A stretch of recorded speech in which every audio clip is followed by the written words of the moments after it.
श्रावण का पवित्र महीना भूलकर भी ना करें ये काम, सारा पूजा पाठ हो जाएगा बेकार। दोस्तों, हर हर महादेव, ओम नमः शिवाय, जय महाकाल। दोस्तों, अगर आप महादेव को सच्चे दिल से मानते हैं, उनकी पूजा करते हैं, तो नीचे कमेंट बॉक्स में लिखें हर हर महादेव जरूर लिखें, जिससे कि आपकी हर मनोकामना जल्दी जल्दी पूरी हो जाए। दोस्तों, आज के इस वीडियो में हम आपके पूज्य गुरुजी के अनुसार बहुत ही अचूक और रामबाण उपायों के बारे में आपको बताएंगे।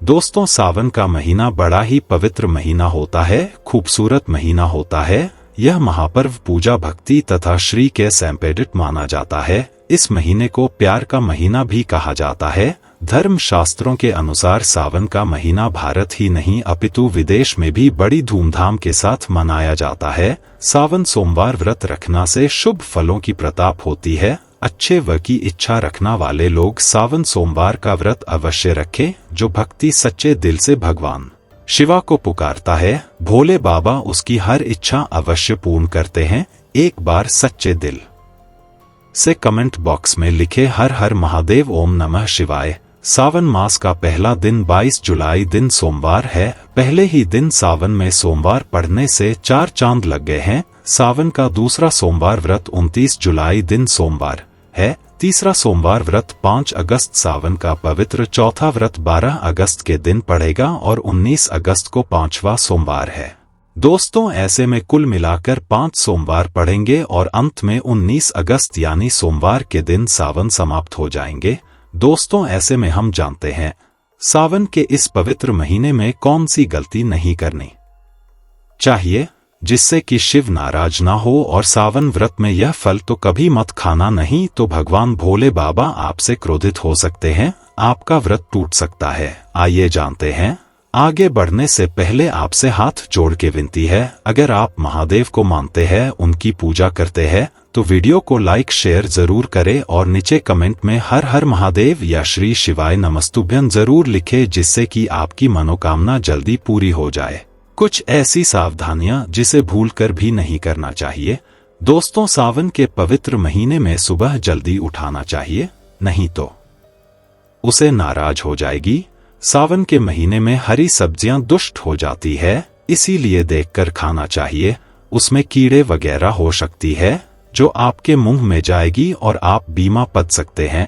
सावन में बैंगन खाने से बचाना चाहिए, भगवान शिवा नाराज हो जाते हैं। इस पवित्र महीने में पति पत्नी को दूरी बनाकर रहना चाहिए। अगर आप स्वयं नहीं रखते तो भगवान शिवा हमेशा हमेशा के लिए नाराज हो सकते हैं। सावन के पवित्र महीने में घर में रोना धोना नहीं चाहिए, हमेशा खुश रहना चाहिए। भगवान शिवा बहुत प्रसन्न होते हैं और आपको मालामाल कर देते हैं। दोस्तों, सावन के महीने में गलती से भी मांस मत खाना, मदिरा मत पीना, लहसुन प्याज कभी मत खाना। दरअसल इस पवित्र महीने में इनको सावन के महीने में खाने से व्यक्ति को पाप लगता है और नरक में जाना पड़ता है। घर में किसी भी सदस्य को चुगली आदि नहीं करना चाहिए, नफरत नहीं फैलाना चाहिए।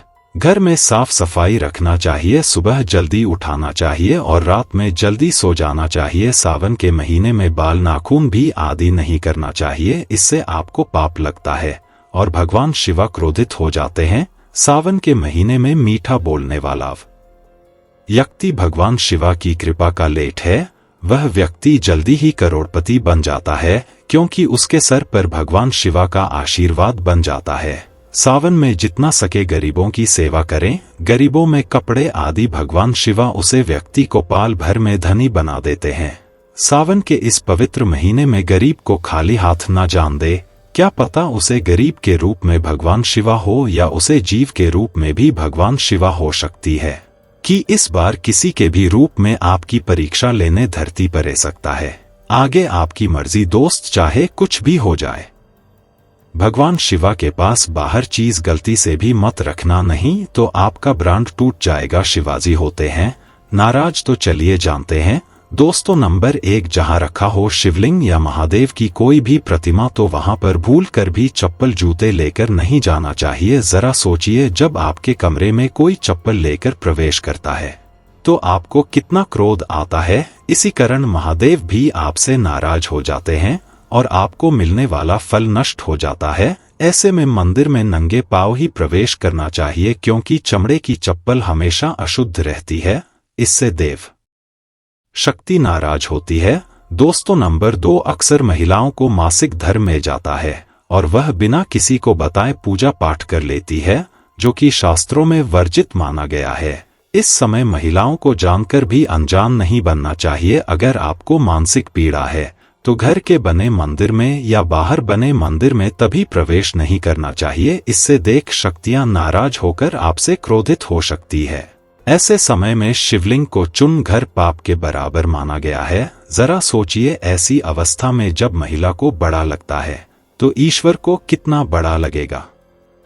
इसीलिए महिलाओं को ऐसी अवस्था में मंदिर, यात्रा, घर में पूजा पाठ, भगवान की प्रतिमा को चुन या तुलसी में पानी भी ही डालना चाहिए। तुलसी का पौधा भी सूख जाता है। जब देव शक्तियां नाराज होती है तो लाजमी है कि घर में कंगाली और गरीबी, लड़ाई झगड़ा होने लगती है। ऐसा कभी मत करना। दोस्तों नंबर 3, शास्त्रों में बताया गया है कि जहां होता है शिवलिंग तो वहां पर सभी शक्तियां सक्रिय रहती है। अगर घर में होता है शिवलिंग तो वह व्यक्ति महाद्वीप की कृपा सदैव का लेट है। वास्तुशास्त्र के अनुसार शिवलिंग से हर वक्त ऊर्जा का संचार होता रहत है, इसीलिए शिवलिंग पर जलधारा हमेशा होनी चाहिए, जो ऊर्जा को शांत रखना है। कुछ लोग अपने घर में शिवलिंग तो रख लेते हैं, लेकिन वो एक हफ्ते के बाद जल चढ़ते हैं, जो कि बिल्कुल भी अच्छा नहीं माना जाता। अगर आप जल नहीं चला सकते तो आप अपने घर में शिवलिंग स्थापित कभी ना करें, जो कि गरुड़ पुराण में बताया गया है। इससे उल्टा घर में विनाश होता है। दोस्तों नंबर कर, शास्त्रों में बताया गया है कि तुलसी और महाद्वीप का बैर माना गया है। इसी कारण तुलसी में शिवलिंग और गणेश की प्रतिमा को नहीं रखा जाता। कई लोग जान अनजाने में शिवलिंग को तुलसी में रखते थे और घर में परेशानियां आना शुरू हो जाती है। इससे महाशक्ति या क्रोधित हो जाती है। शिवलिंग पर तुलसी भी नहीं चढ़ाना चाहिए। तुलसी में और शिवलिंग में कुछ दूरी होना चाहिए। दोस्तों नंबर 5, घर का मंदिर या बाहर का मंदिर, किसी भी मंदिर में ऐसे व्यक्ति को प्रवेश नहीं करना चाहिए जिसने स्त्री प्रसंग अर्थात संभोग किया हो या उसने मांस खाया। अगर आप शारीरिक रूप से गंदे हैं तो मंदिर के आसपास भी नहीं जाना चाहिए। घर के बने मंदिर में कोई कपड़ा आदि डाल देना चाहिए। जरा आपकी सोचिए, या आप मांस खाकर या स्त्री के साथ शारीरिक संबंध बनाकर भगवान के पास जाएं और क्या वो आपसे प्रसन्न होंगे? बिल्कुल भी नहीं। वो आपसे क्रोधित हो सकते हैं और आपसे नाराज हो जाएंगे। शास्त्रों में इसे घर पाप माना गया है। इससे व्यक्ति नरक में जाता है। ऐसा दुष्ट स्वभाव मनुष्य की बर्बादी का कारण माना गया है। ऐसा ना करें। देश भर के सामने हमेशा रहा 2 कर्मा पवित्र लेकर ही जाना चाहिए। इससे सभी शक्तियां आपसे प्रसन्न रहती है। इसी के साथ ही क्या आप जानते हैं, सोमवार के व्रत में यह फल कभी नहीं खाया जाता। अगर आप गलती से इस फल को खा लेते हैं तो जिंदगी भर भगवान शिवा के क्रोध का सामना करना पड़ सकता है। आपका व्रत भंग हो सकता है, यहाँ तक परिवार पर कष्ट आ सकते हैं। कम से कम सोमवार के व्रत में ऐसा पाप ना करें।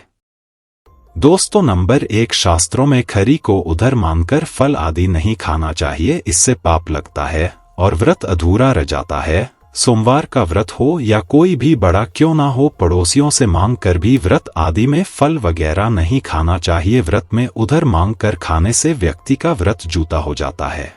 ईश्वर की शरण में आने पर व्यक्ति को झूठ नहीं बोलना चाहिए, कर्ज नहीं लेना चाहिए, चुगली आदि नहीं करना चाहिए, उधर मांग कर भी नहीं खाना चाहिए। अगर आपको कोई अपनी मर्जी से खाने के लिए व्रत में कुछ देता है तो उसे आप खा सकते हैं, लेकिन व्रत में कम से कम उधर मानकर पाल नहीं खाना चाहिए। इससे पाप लगता है और व्यक्ति की पवित्रता भंग हो जाती है। दोस्तों नंबर 2, सोमवार का व्रत हो या साबुन का व्रत, आपको नाशपाती नहीं खाना चाहिए। दरअसल इस फल का नाम ना आज यानी नस करने वाला होता है, इसीलिए इस पाल को व्रत में नहीं खाना चाहिए। व्रत आदि को छोड़कर किसी और दिन आप कभी भी खा सकते हैं, लेकिन अगर जी दिन आपका व्रत हो उसे नाशपाती का सेवन नहीं चढ़ाना चाहिए। दोस्तों नंबर 3, कुत्तों या सिंघाड़े का आटा खाने से भी आपका टूट सकता है। आपको बता दें, लंबे समय से रखा हुआ आटा आपका ब्लू भुंतर सकता है। दरअसल पुराने आटे में गन आदि वगैरह पर जाते हैं जो ठीक तरह से दिखाई भी नहीं देती। ऐसा आता खाने पर दरअसल आप मांस का सेवन करते हैं और व्रत में कीड़े खाना घर पाप के बराबर माना गया है और आपका व्रत भी भंग हो जाता है। व्रत में ताज़ी आता खाना चाहिए। लंबे समय से रखे हुए आटे में कीड़े पैठ जाते हैं, ऐसा कभी ना करें। व्रत हमेशा शुद्धता में ही रखना चाहिए दोस्तों, चाहे कुछ भी हो जाए। तो मित्रों, अगर वीडियो अच्छा लगा होगा वीडियो को लाइक शेयर जरूर करें और नीचे कमेंट में हर हर महादेव या श्री शिवाय नमस्तुभ्यं जरूर लिखें, जिससे कि आपकी मनोकामना जल्दी पूरी हो जाए।